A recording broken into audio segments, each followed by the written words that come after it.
Hoje em dia nós vemos em que situação nós chegamos, né? Você não precisa financiar o Evangelho de Cristo, porque o Evangelho de Cristo hoje em dia pode ser pregado a todo canto do mundo.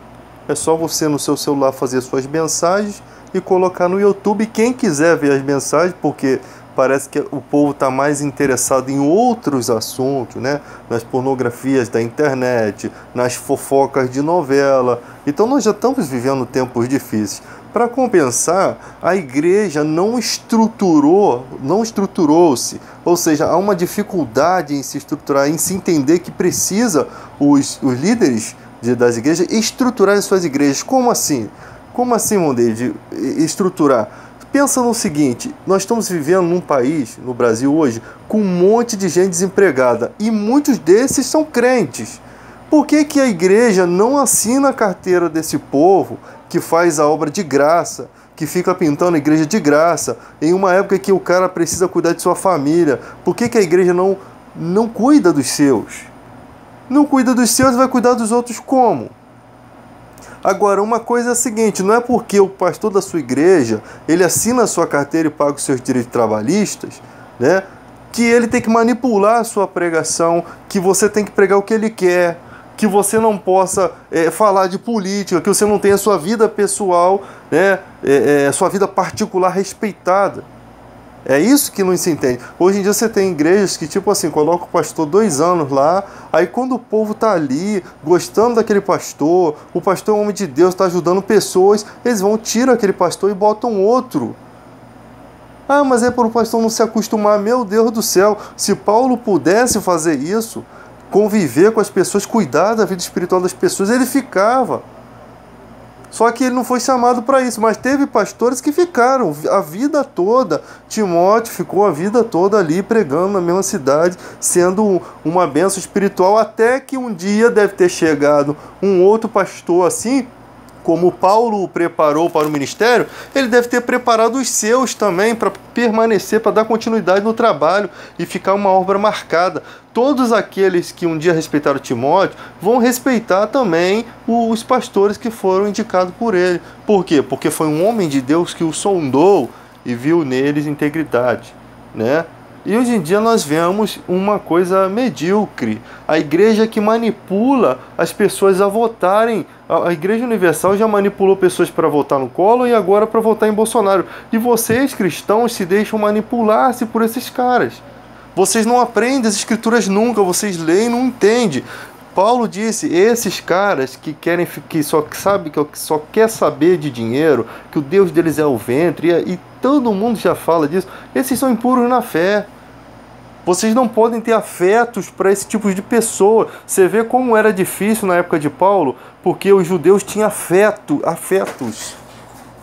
Então Paulo teve uma dificuldade, você imagina, os judeus, eles tinham apego aos seus líderes, como Nicodemos, por exemplo, era um chefe, né, era um dos maiores da sinagoga. Como ele, existiam muitos como ele, líderes, que tinham seus discipulados, né? Você imagina, Nicodemos foi sozinho até Jesus, mas se ele leva a influência para os seus discipulados, né?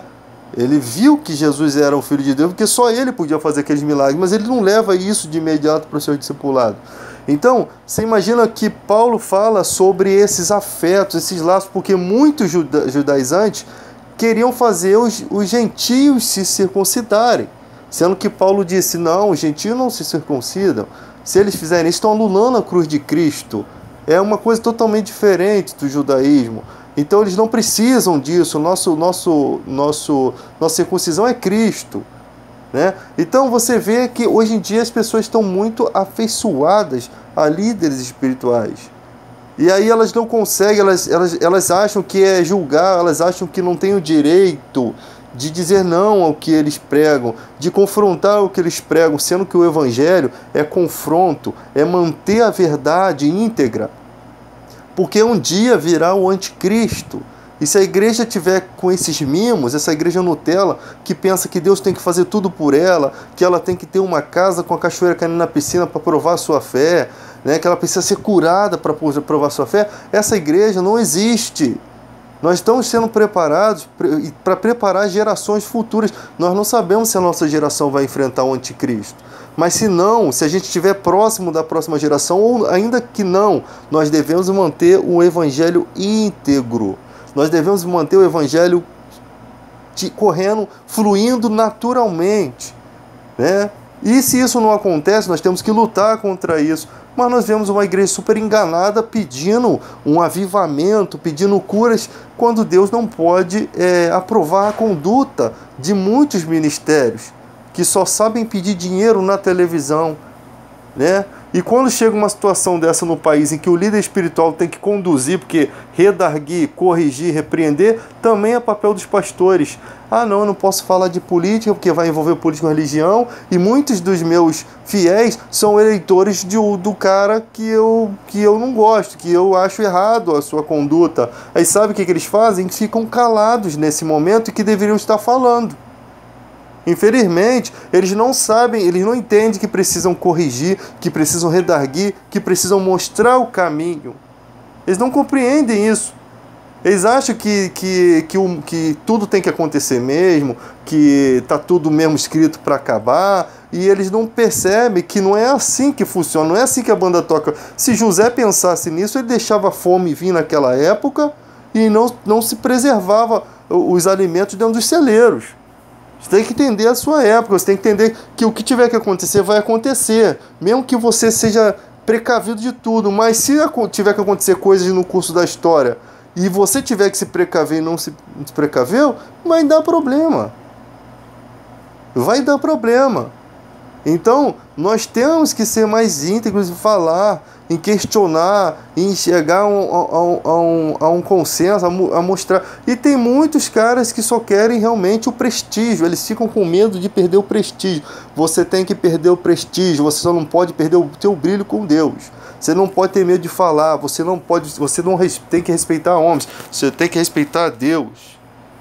Ah, eu tenho milhões de seguidores que compram os meus livros, que se exploda. Os seguidores que compram os meus livros, eles vão ter que entender o que é um homem de Deus fiel, o que é um homem de Deus, pelo menos seja fiel às Escrituras. Pelo menos seja fiel às Escrituras.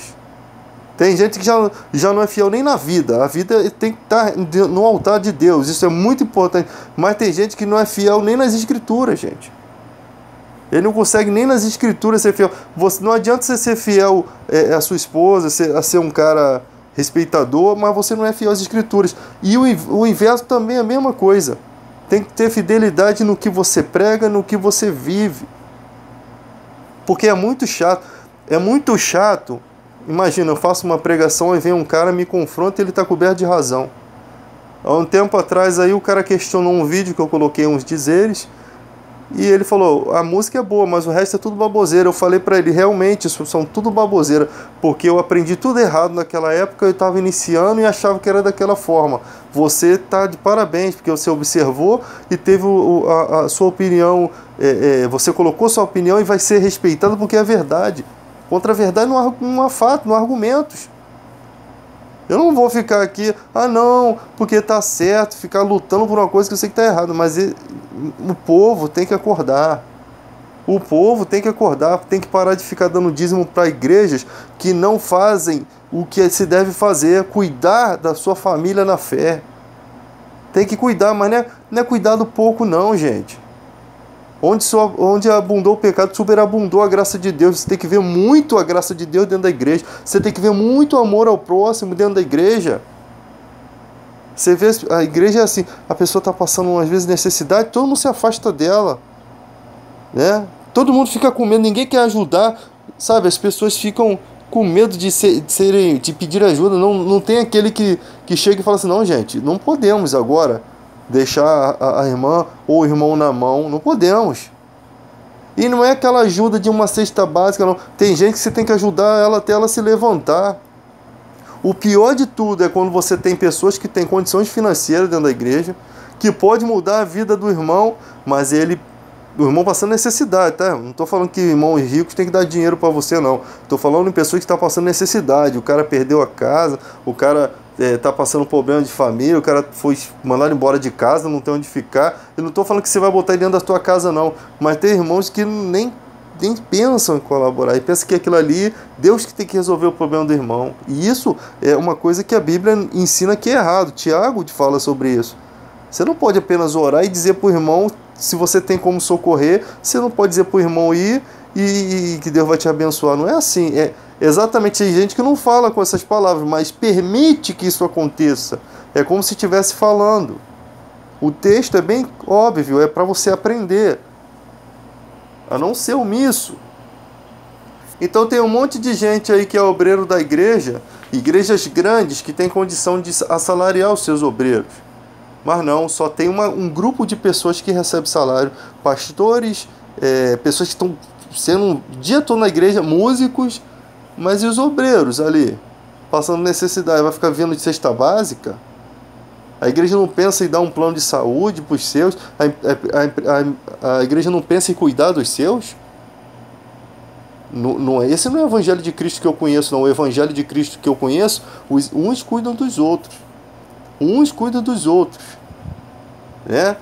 Se a igreja recebe milhões em dízimos, vamos construir outro templo. Vamos construir sim, mas vamos construir primeiro o templo que está aqui humano, precisando de amor, precisando de respeito. E são esses que vão manter, que vão libertar as pessoas, gente. Vocês não entendem. Se o irmão não se consagrar, se o irmão não tiver momento de jejum, de oração, de consagração, de leitura da palavra, e ele só vai conseguir ter isso se ele tiver essa oportunidade. Muitas vezes o trabalho aqui fora não deixa o cara ter isso. O irmão não vai conseguir cuidar espiritualmente nem dele mesmo. E é de extrema necessidade que tenham pessoas capacitadas para cuidar da vida espiritual da outra, porque tem pessoas que já tiraram sua vida. Tem um monte de gente com problemas psicológicos que elas não sabem mais onde procurar. Às vezes vai no psicólogo e resolve, mas às vezes vai em alguns psicólogos que são mais loucos que elas. E psicólogos não curam problemas espirituais, gente. Entenda isso, só quem consegue lidar com demônios são servos de Deus preparados. Né? Não são esses demônios de 1,99 que os caras pagam aí para fingir que estão endemoniados, não. É coisa braba mesmo. Porque na hora que a coisa pinta braba, eles correm. Eles correm. Ah não, esse daí só sai com jejum e oração. Eles correm. Quando vê a coisa de verdade, correm. Então, gente, precisa de ter uma igreja estruturada, os irmãos com salário, os irmãos se consagrando, os irmãos na leitura da palavra, os irmãos no azeite. Você olhar no olho do irmão e você vê o brilho do Espírito Santo. E os cristãos desejam isso. E o pior que os pastores não sabem, o cristão necessita disso e eles desejam isso. Eles não precisam ser submissos a você em tudo, não. O que vai pregar. Irmão, você vai para a igreja que diz o que você vai pregar. Manipula até a pregação do irmão. Não dá liberdade para o Espírito Santo. Né? E tem igreja que é uma bagunça só. É uma bagunçada só. É uma pedição de dinheiro. Tem outras que é um roda-roda, um pula-pula, e não tem. A pregação é sem pé e sem cabeça, sabe? Tem gente que não sabe pregar, não tem dom e é chamado para pregar, não é assim, não pode ser de qualquer forma, não pode ser de qualquer maneira. E tem igreja que é super suave. Tu senta na igreja, tu ouve um louvor bonito, abençoador, uma palavra que refrigera a sua alma e tudo corre naturalmente, sem pular, sem chutar, sem fazer nada.